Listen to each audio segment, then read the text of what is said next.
I'd like to introduce our next speaker, Gregory Rutledge, father of 5 adult children, UX designer at Adobe, confidence coach, motivational speaker, and host of the Question Everything podcast. Came to Toastmasters for the food and stayed for the growth because it was not happening around his midsection. Gregory will teach you a failsafe method for bouncing back from disappointment that has worked for countless others throughout history. He will share his experience, strength, and hope in the form of actionable tips to help enrich the quality of your life and those around you. Please welcome our next guest speaker, Gregory Rutledge.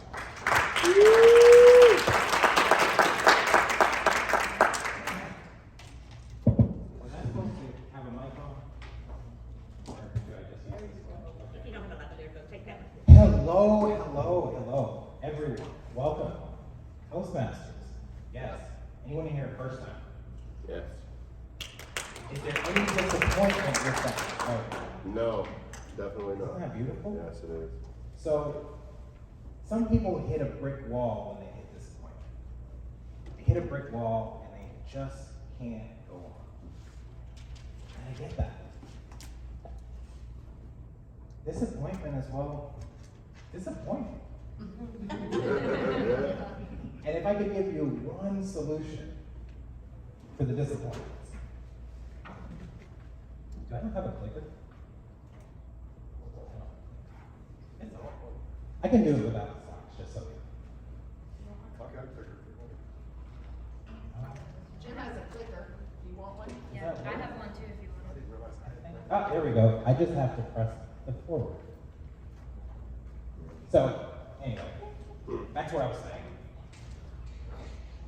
If you just manage your expectations, because disappointments are just a collection of us having our expectations set so high. So if you don't have expectations, you won't be disappointed. Thank you for coming to my speech. But you're not disappointed. Very disappointed. Why?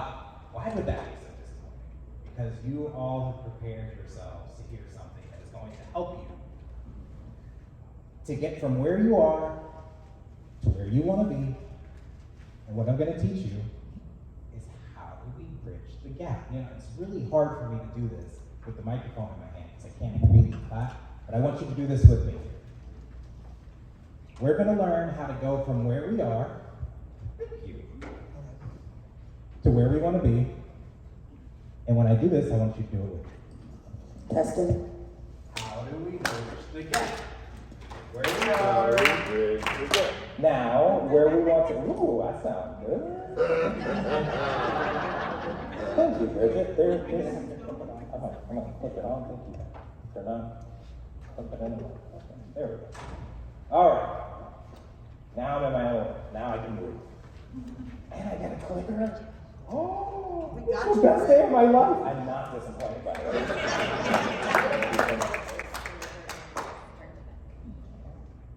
Ooh, okay, cool. All right. Now I am so excited. Okay. I'm going to get to wear a ring. I just can't hide it. All right. Here we go. Where we are now, where we want to be, how do we do it together? Now you're doing it with me. Now, every time that you were in a Toastmasters meeting, you were going to remember where you are now, where you want to be, how do we do it together? It's no longer applause now. So you hit the failure. You had an expectation that something was going to happen. You're in the online dating world, and it's a set pool. And you were expecting what you saw in the picture, and you get there, and it's not what you saw in the picture. Karen sometimes. Or you were really going for that promotion, and then the person you can't stand the most gets it. Or let's just make it simple. You were following the recipe, and it didn't come out like it looked in the picture. These are all disappointing. but it doesn't have to be the end of the world. I'm going to tell you a little story before I go into the framework, because my life is a string of failures strung together and that somehow, in hindsight, I made sense of. So life is best experienced in forward motion, best enjoyed in the present moment, but only understood in hindsight. I'll say that again. Life is best experienced in forward motion, enjoyed in the present moment, and understood in hindsight. So when you look back, things kind of make sense, but when you're going through it, it's tough, it hurts, it's hard. What the heck am I going through this for? Why? You can ask that 5 times. Why? But it only makes sense after you're on the other side and it's not so uncomfortable, right? So you see this, failure, disappointment, all these words, they don't feel good, but they're a part of life, right? And if they weren't there, how would you really appreciate when the good things came? I'm going backwards. There we go. All right. Now, I've developed a principle that's helped me along the way to get through what I like to call the blast. So before I go into my acronym with the 6 steps of the aftermath, I have to tell you about the blast. What is the blast? Ooh! That's the blast. Okay, it's a little dramatic. Maybe it's underwhelming. Anyway, broken heart, let down, anxiety, stress, turmoil, we'll just call that teenagers.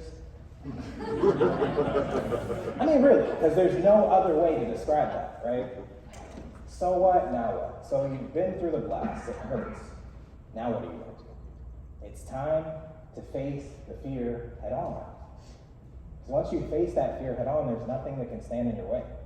Am I right? Am I right? You're right. Now, this is what we won't be doing. We're not going to be emoting and going through, okay, maybe we will. We're still going to go through this whole range of emotions because you have to feel them. Feelings are like children. You don't want to let them drive the car, but you also don't want to stuff them in the trunk. There's laws for that or something like that. So there's no giving up, there's no throwing a fit, there's no complaining, there's no placing blame. As a matter of fact, I need you to promise me today that you're going to completely remove placing blame from your vocabulary, because that doesn't get you anywhere. There's no playing a victim. There's this thin line between victim and volunteer.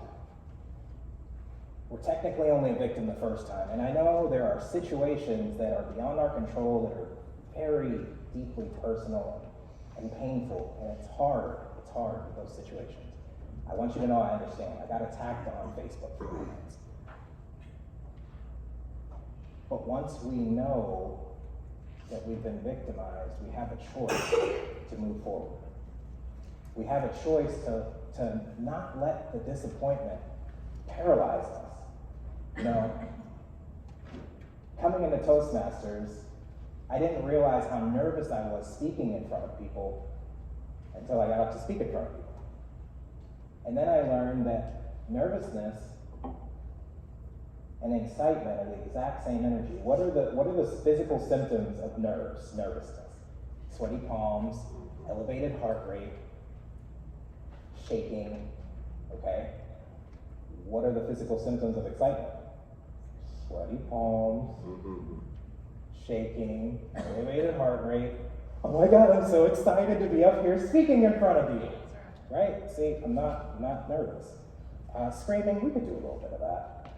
Maybe get us awake. So I just want you on the count of 3. We need a best scream. 1, 2, 3. Ah! Doesn't it feel good? So maybe we can scream. We just can't let the fear win. Now, I'm going to start with our foundational steps, but before I take you on this path through the aftermath, I want to tell you a quick story. I'm going to try to make it as quick as possible because there's so many stories I can tell you, but I think the one that is the most significant to me is the one that Toastmasters gifted me with. When I first stepped into Toastmasters, it was because I was needing to meet Godfrey, and I didn't know why. I thought it was because I was a network technician and I was trying to learn to be an expert at it. And Godfrey happens to be the expert. So I'm going for a walk on the lunch. I'm at this place where I stand out like a sore thumb. I'm the extrovert in a room full of network technicians. They like to keep their head down and work And I like to be social and butterfly. I couldn't get the guts to approach Godfrey because that wasn't my purpose. That wasn't what I was supposed to do. I was not meant to be a network technician. But I was on my walk, and I saw this sign, and it's Toastmasters, open house. And I'm analyzing the sign thinking, what is Toastmasters? Is that like, are they going to make toast? Or are they going to make toast? Is it butter? And the president of Westlake Toastmasters walks up, and she's like, are you here for the Toastmasters meet? It depends. What's it about? You know, this is my lunch break. And she starts to say the mission statement, you know, development and leadership skills. My eyes are glassed over, and she can see that. She's like, there's food. Cool, I'm in. It's lunch break. Perfect. I found free food. Much to my chagrin, there was never food in another Toastmasters meeting until I came to It tricked me. I had to accept that. I had to forgive her for leading me in there with food, and I had to trust that there would be food again. One day. And then I found out that they don't serve the best food here at the Marriott. Oh well. I came for the food and I stayed for the growth because it wasn't really happening around the midsection. At least it's not Toastmasters' fault. So I get involved in Toastmasters, and it's in a point in my life where I'm transitioning careers from waiting tables in the restaurant industry to learning about the tech industry and how I can make a difference designing user experiences, which at the time I felt like an imposter because who am I to walk into a corporate building and do what these people do? And I thought there's this huge just gap between me and them, and when I found out that we're all people through the curiosity, asking the questions, finding out like what is it these people do in this building? I was a barista at a Starbucks inside of a tech company before I met Godfrey, and that was what led me to the tech world, that interim transitioning. And through networking, asking questions, being almost curious to a fault, I was able to learn about UX and make that transition happen. But that whole process was an evolution and rising to that next challenge. So I'm giving you away the acronym if you're following me here, but I'll go back through. So Toastmasters helped me to get my message down and find out like what it was that I was doing with my life, because I really didn't have a plan before Toastmasters. So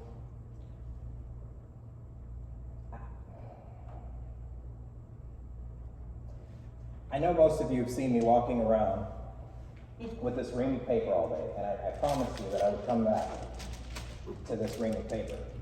I'll tell you a little story about how this came about. And then I would like you to take good old-fashioned notes with this paper.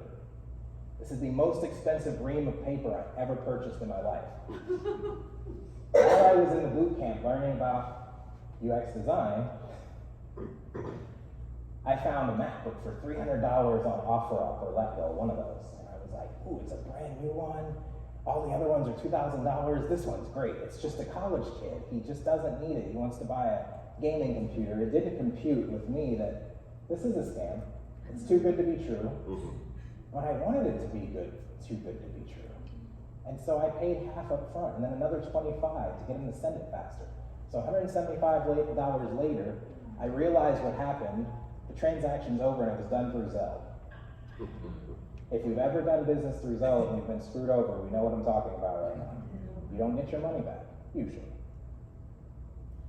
A couple days go by and my wife's trying to be Miss Positive Tiffany, and she's like, babe, maybe he was just a little college bratty kid and he will do the right thing. I appreciate what you're trying to do here, but it's not going to be a MacBook. And sure enough, when it arrives, it's a ream of paper, and I said, you know what, I'm going to turn this disappointment into something greater. At that time, I was making probably 30K. So that hurt. Today I make 4 times that. So that paper is actually going to serve as the thing that you will take the best notes you've ever taken in your life. As you pass it around, take really good notes. This is expensive paper.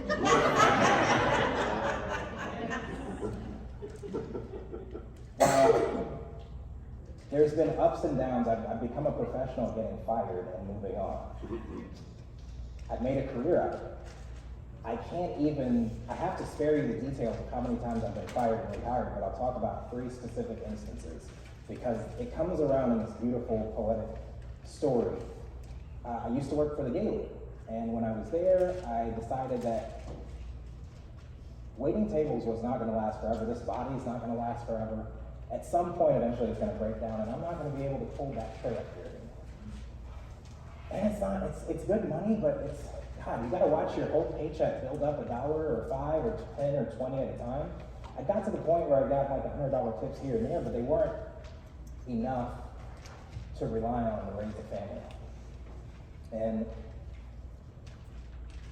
I was fired from that job when I tried to move up for something that was one of those things with politics where nobody wants to take your side because no one wants to lose their job too.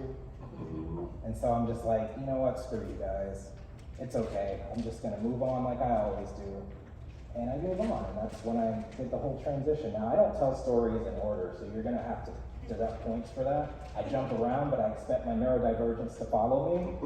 And I expect the people that are not neurodivergent to learn to deal with neurodivergence. So,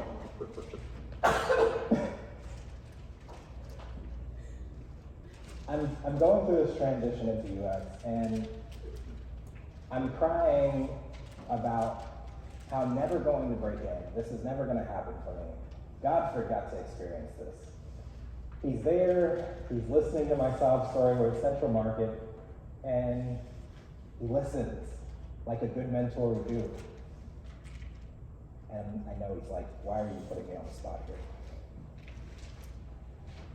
After he listens to my entire story, he slides me this envelope. And I don't know what's in the envelope, but there's something about sliding an envelope across the table and someone saying, stop trying to work for other people and build your own brand.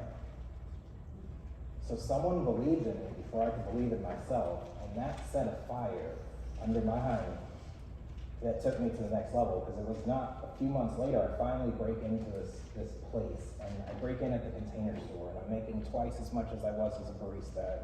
Life is great. And that was right when the pandemic started, so I felt really bad that my life got all of a sudden better than it ever had been, and the entire world shut down. So imagine the guilt and the imposter syndrome with you finally making it somewhere, and then you find out that you look selfish because you're enjoying life while everyone else is trying to figure out what the heck to do with the pandemic and whether they're on mute or not.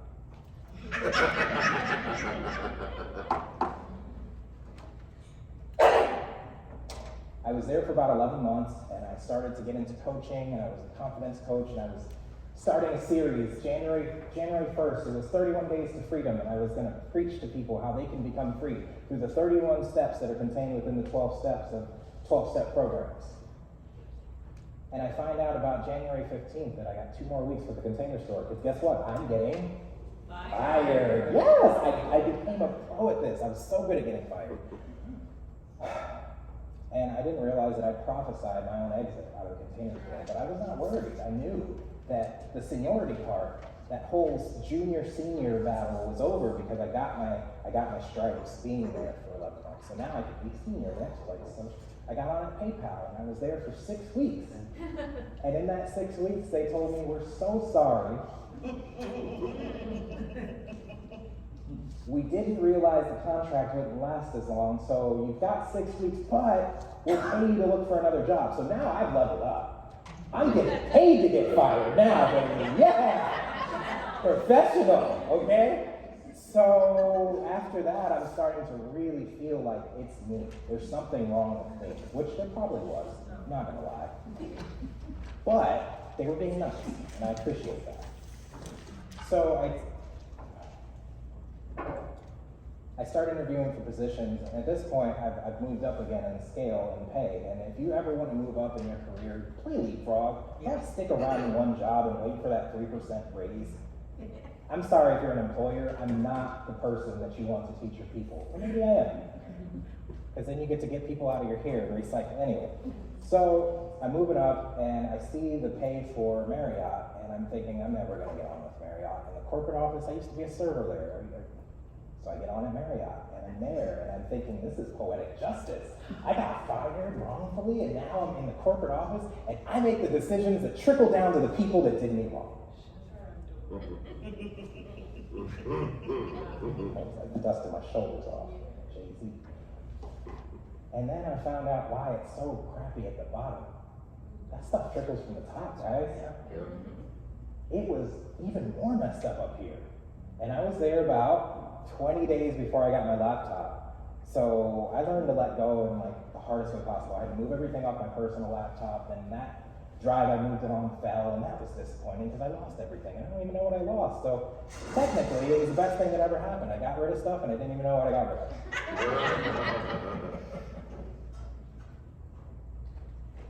And then a few days later, I see a meeting pop up with my boss, and I'm like, that wasn't planned. Okay, do I reach out? Yeah, let me reach out. Hey, I saw a meeting pop up. Are we good? She's like, can we have the meeting now?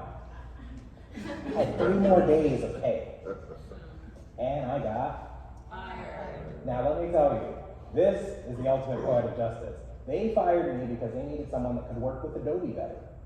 And I quote, because I couldn't take low quality images and turn them into high quality images. And if any of you are in the design world or have dealt with Photoshop in any capacity, you know that if you don't get a high resolution photo to begin with, I can't take it up there.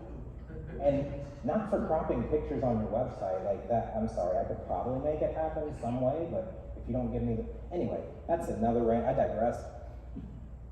So they fire me, and I take 2 months off to really do some introspection. Like, what is wrong with me? Why am I not, and this is when this whole thing came about, this acronym. I was dropping my daughter off at UNT, and as I dropped her off, I'm like, what do I do in the aftermath? I had all these excuses as to why I couldn't follow my dreams when my kids were in school, but now they're not in school. So what's my excuse? I don't have one anymore. What do I do? I accept what is. I forgive what was.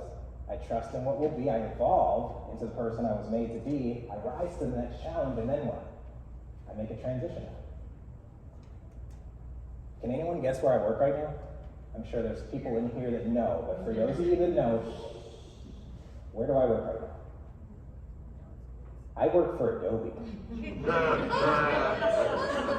Better. Much better. I found out last week it's like one of the top paid companies in design, and I'm like, that's really cool. Because I don't deserve that. I don't know if you know how I feel on the inside. I'm sure Patty understands this imposter syndrome. I don't feel like I belong up here telling y'all anything or teaching you anything, but somehow, here I stand, right? What do I need to accept before I can move on? That is the first step. Now, that story I only told so that I can walk you through this framework, and for you to take this away today. Why is acceptance at the top? Can anyone guess? Ken?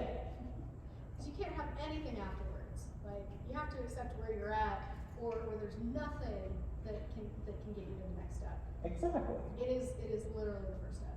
Literally. The first step to admitting or to solving a problem is admitting you have one. They taught us that in recovery. It was beautiful. And it took me a really long time to get that for real, but it was beautiful. So I accept what is. I acknowledge. I'm aware. Awareness is huge. Just the awareness that something is wrong with you, even if it's not wrong with you, still can ruin your life if you don't. Like if you're a kid and someone tells you because they have a migraine that you have a terrible voice, you won't sing. You know how detrimental that is? Like you didn't mean that in that moment when you said that to the child, but that could carry on. So acceptance can go both ways. Now, forgiving. Who do I need to forgive so that I'm not bound by this resentment, this, you know, I wish I would have found that out sooner. Self, she said self.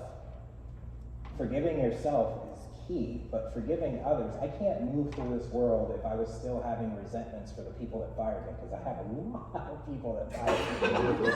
And if I just imagine that there was a tiny string of fishing wire attached to every resentment I had, and I tried to move throughout the world, I couldn't move. I couldn't get around things. I would be knocking stuff over on the way. Hurt people hurt people. If I don't heal the wound that I'm bleeding from, I'm going to bleed on people that didn't cut me. So, acceptance, forgiveness. Now, trust. This is a really hard one, especially for people that are analytical in nature. You have to know everything before you act. That's my wife. Me? I'm like, what are we doing? Oh, we're doing what? Okay, cool. I'm here already. What would everything look like for you if it worked out better? I know the first thing we think about is what's the worst that can happen, and I challenge that. I don't want to think about what the worst thing is that can happen, because then that's all I'm thinking about. What's the best that can happen? Ooh, that changes things. So we accept what is, we forgive what was, not for them, but for us. Because then we can move. And then we forgive ourselves, because we're doing the best we can with what we were given, right? Our parents didn't know what they were doing, their parents didn't know what they were doing, and if you're honest right now, raise your hand if you have no idea what you're doing. You're lying if your hand's not up. I have no idea what I'm doing, and I think that's why it's working. That's the title of my book. It's my journey from fear to humility through imposter syndrome. And it's really hard to say to humility, because how do you talk about yourself and get up here and talk in front of people about how you've improved yourself and stay humble? It doesn't make sense to me. It's really hard to talk about myself or to pick which story to tell. Anyway, that's another story. And then confidence comes from doing. So trusting in what will be is not going to happen for you if you're sitting still. You have to get in action. You have to move. My email signature, but if I've emailed any of you, you've seen it. Keep on moving. Yep. Don't stop. Shout out soul to soul. Keep on. Okay. So those are the foundational steps. Without those, we can't move. And now we're moving on to the motivation steps. Evolving. How do we evolve? Evolve into what we were meant to be. If you came to Jim's session, you learn about the meaning of life and how needs, motivation, and meaning are all interrelated. And that's beautiful. If you haven't seen that session, get a slide deck. It's beautiful. I think you should do that one again. Am I where I want to be in life? Can things be better? What was it? Where I am now, where I want to be, how do we do? And then rising to the next challenge. How can I challenge myself? Guys, if you are not challenging yourselves to be better or to do something more right now with your lives, what are you doing? I heard it said that the day we stop learning is the day we start dying. And I think of our society and how we have this whole thing where our entire life is mapped out for us before we even, we're told that we have to go to school for the first 12 to 18 years, and then we have to go to more school and get into debt, and then we have to get a family and get a car and get a house, and then spend half of our lives paying for that. And then we get to retire when we can't even enjoy anything because we're old and decrepit. Sorry, I'm speaking for myself. I'm feeling it right now, okay? And I'm not even that experienced. I'll call it experienced. Sorry. That sounded really bad. I mean, it sounded better in my head.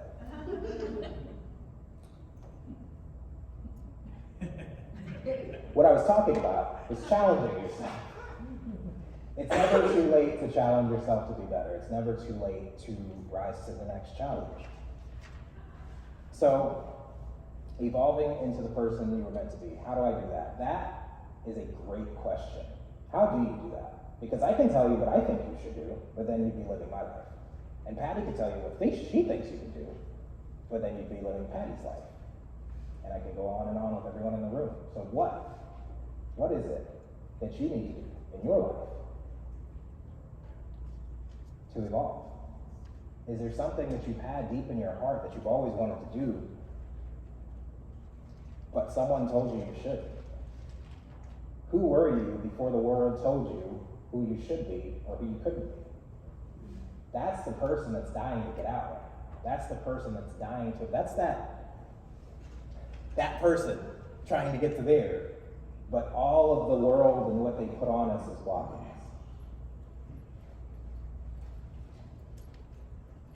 He's coming for pictures. He never gets me. I'm going to have to put on a special filter for this one.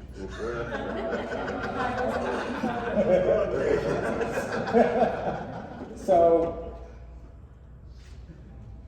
rising to the next challenge.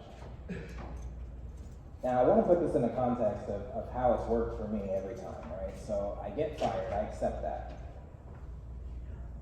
I have to forgive the people because really, it's not them, it's me. The world is just a mirror reflecting back to me who I am all the time. And if I see something, how does it go? If I spot it, I got it. If I see something in someone I don't like, I have to really be careful because I'm exposing the skeletons on the inside, right? So I gotta forgive because it's kind of telling the story of who I am. And if I don't like that story, I gotta make a new one. And then I have to trust that things will work out. So I always trust that I'm gonna get another job because someone has to mess up and hire me.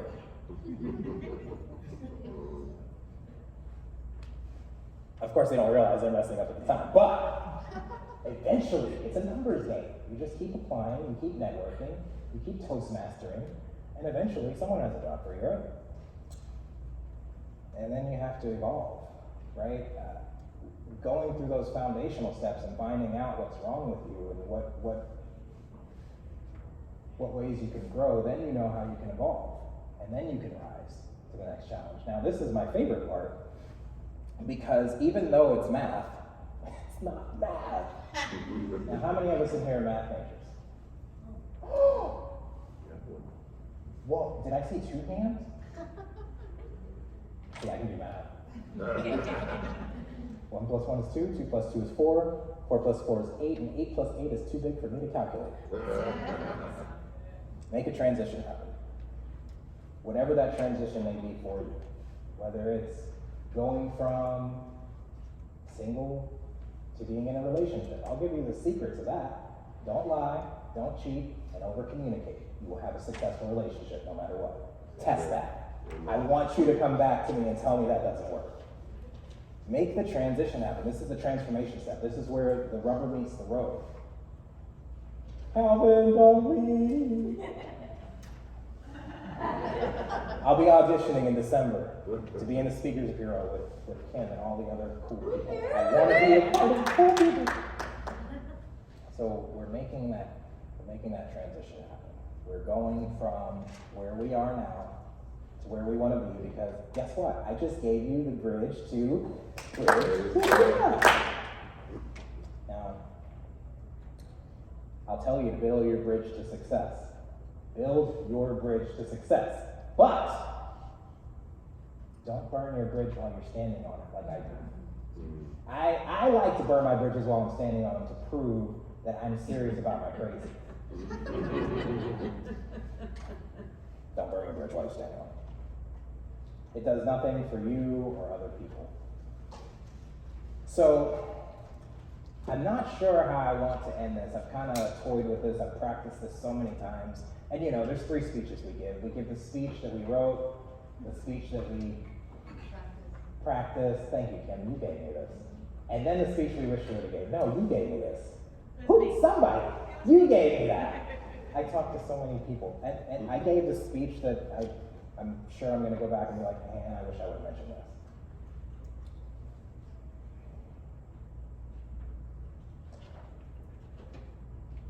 Oh, I'm going backwards again. No, I'm going forward. Okay. So, success in the aftermath of success. Is there anybody that has any questions about how this framework works, or do you notice this as a trend in your life too, or is it just me? It's not just me. It's not just me. I don't get fired as much as you do. You're like my wife. You could stay somewhere for 10 years, right? 35. I'm 38. Would it make you feel better if I told you that I've had over 100 jobs? It does make me feel better. Neurodivergence, baby. Yes.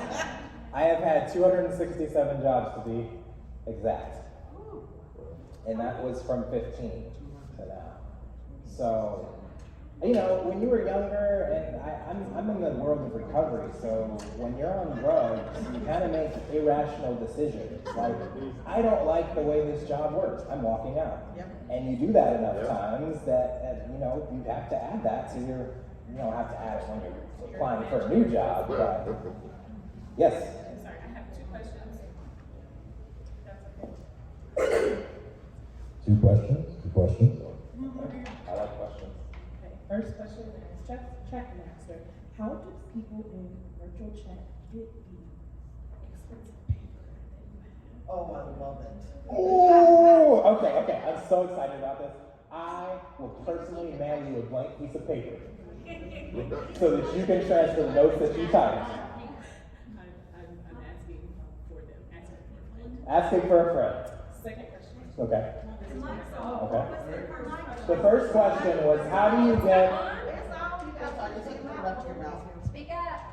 I was asking on behalf of the people in the chat, how Really close to where my. Like put it right here on your chin. Yeah, but almost on your mouth. Can you hear me now? Yes. All right, so sorry, I apologize. I asked on behalf of the people in the chat, how could they get an expensive piece of paper for their notes? How could they get their piece They of could buy a paper? MacBook on For those of you that did not catch that, you can buy a MacBook on OfferUp. I still have the guy's information if you need it. He's a solid ream of paper dealer. Yes. Needless to say, I got reamed on that deal. And then the second question. Second question, my personal question, Okay. the idiom that you use, could you elaborate on not burning your bridge? I don't want to take for granted that I knew exactly what you meant by that particular. Absolutely. So, for me, I've had anger issues my entire life. I know you will not be able to believe that because I'm not that person today. But I used to blow. And I would blow like that, okay? I was just really like anticipating these pants ripping when I bent over. My wife has been waiting for it. I was not the size I was when I first got these pants. That's another story. So, last year I gave a speech about success beginning with gratitude. And if you live with an attitude of gratitude, you will not bite the hand that feeds you. I used to bite the hand that fed me all the time. And so the reason I emphasize not to burn your bridge, at least not while you're standing on it, right? Give your 2 weeks notice. Start to train your replacement. Do those things that mature people do before you make your transition. Because then it's not just about you. You're thinking about other people, the greater good. Like, how can I still, even though I'm hurt, even though I'm disappointed, how can I still leave a mark? Next year's summit or conference. How can I make my mark despite how I feel? And then about burning it while you're standing on it, that's like, needing the paycheck and then still cussing your boss out knowing you're going to lose your job. I've done that a lot. Thank you. Any other questions? Gregory, I'm in a position where You're in a position to where? where I've been there 10 years. Gave my resignation. They can't find my replacement. My due date for exit, they gave me 30 days, was October 15th. We still can't find a replacement. And so now I'm going to be talking on Monday about going into February. How do I get out of this?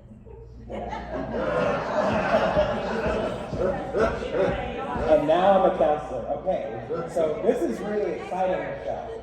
This is exciting because,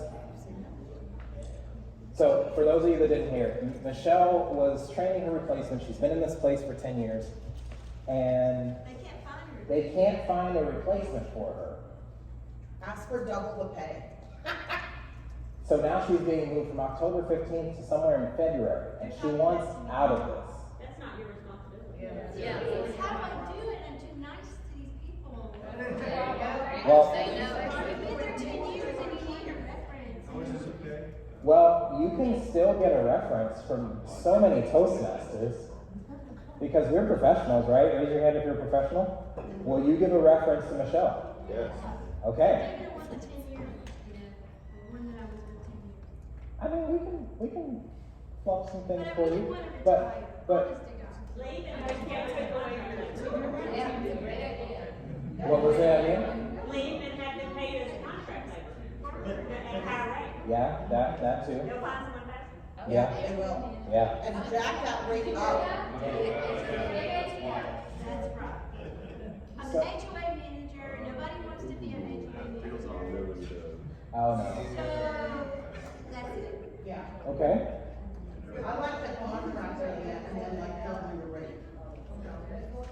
So I like those kind of challenging questions because this is all part of the journey that I'm talking about. So how could you apply this framework to that?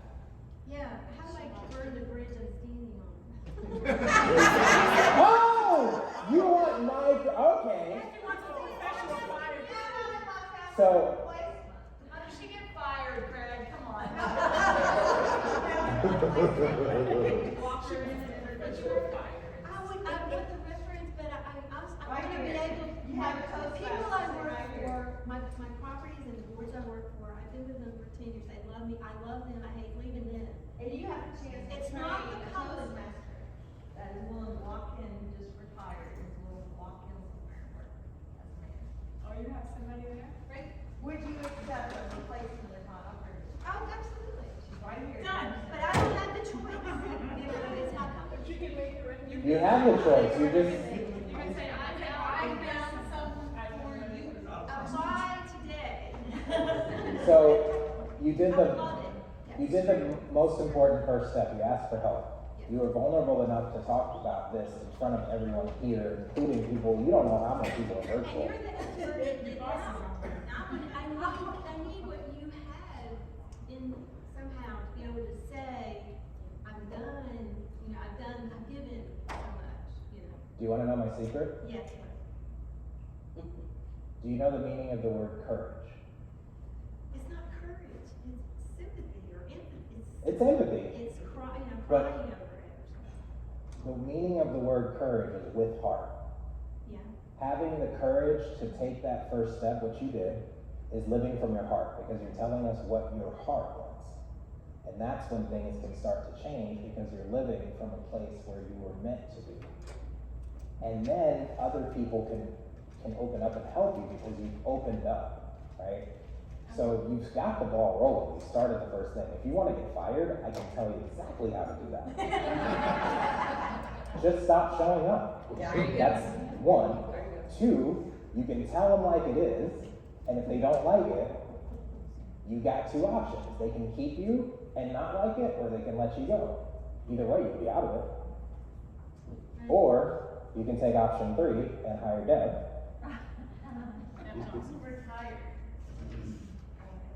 And I think that is beautiful that something like that is happening right now, today, in this session. I am over. Okay. I want to leave you with this.